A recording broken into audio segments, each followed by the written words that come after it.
Hi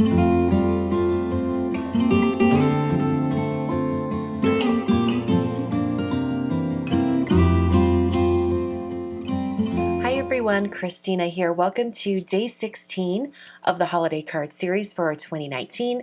Today's card is super simple. I wanted to create a card using no stamps or dies. This is just going to require some watercolor paper, simple watercolors, and some tape.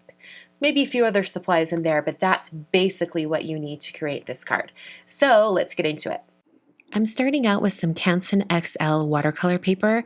You're also going to need some watercolor paints. I'm using some inexpensive Prang watercolors, and you can ignore that gold marker that was just on the screen. I thought I would use it and decided not to. So first I'm creating my card out of the watercolor paper. I scored it at 4 1/4 so that the finished size would be 4 1/4 by 5 1/2. Speaking of that size, I have another piece of paper that's just some scratch paper. You could use whatever you have on hand. And I'm sketching out the basic size of my tree. So I'm just sketching a basic triangle. I want it to be kind of centered on the card, so I wanted to get that spacing just right. And then I trimmed it out with some scissors. Now, I did put a curved line on the bottom of this at first, but as you'll see once I start applying the tape, I don't bother with the curved line. I decided to do a straight line just to make it easier on myself. So I traced on that tree shape onto my watercolor paper. And then I applied my painter's tape. This is some 3M painter's tape. It's a low tack tape, so it's perfect for masking while you're watercolor painting. I created that basic triangle shape using strips of masking tape. And then I'm going to go straight into the painting. Like I said before, I'm going to be using this inexpensive paint set from Prang. And it actually has some colors that I've pre-mixed months and months ago probably. And I actually wanted to test a few of these out to see if the colors I already have mixed in my palette, if they would work for my card. And it turns out that the green shades and the blue shade worked really, really well. You could mix these colors just with using the paints that are in the palette there. I decided to pick them up straight from my palette the way they were already.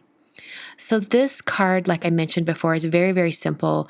You're going to take, I think, about 4 colors and do stripes or bands of color with each one of them. So I've got this kind of really dirty, dusty green shade, and I'm going to do 3 bands going all the way across the Christmas tree. And you want to make sure you have them all the way across. And then you can let it dry or hit it with your heat tool to speed up the drying process. I forgot to put it on a board earlier, so I decided to do that. And that's going to make it easier on me when I go to dry these with my heat tool, since I don't want to be putting my heat tool directly onto my cutting mat because the heat would warp the cutting mat. So I like to have the hardboard down just to protect the surface of my cutting mat. I've moved on to the next color, more of a traditional tree green shade. And like I said before, I used my heat tool to speed up the drying process. Now going on to the third color, which is more of a bright yellow green. And I'm filling in those gaps. I want to vary the angle that these bands are at and kind of trying to fill in all of those gaps. You don't want too many white spaces right on the edge of the tree because you want to make sure that when you take the tape off, that it really fills in all those areas and that it looks like a finished shape. So right there up at the top, I didn't have anything up there, so I made sure to put this blue shade right up there. This is kind of like a dusty, dirty navy blue shade. So I'm filling in all of those gaps, making sure I have a nice variety of angles on all of those bands of color. And then I realized that I went past my masking tape up there. So you can take a clean brush, has no paint color on it, it's just clean water. You can almost scrub the surface of the watercolor paper and then pick it up with a paper towel. That cleans it up quite a bit. Used my heat tool to speed up the drying, and then I removed my masking tape. And I love how clean lined this turned out to be. You'll notice as I pull back the masking tape that I'm bending it back on itself, almost so it's completely pressed down against the hardboard again. So to help prevent any paper from tearing, you could try that. Just make sure you bend it back all the way. The last thing to do for this very simple card is to add a greeting. I decided to write the word Merry right at the bottom.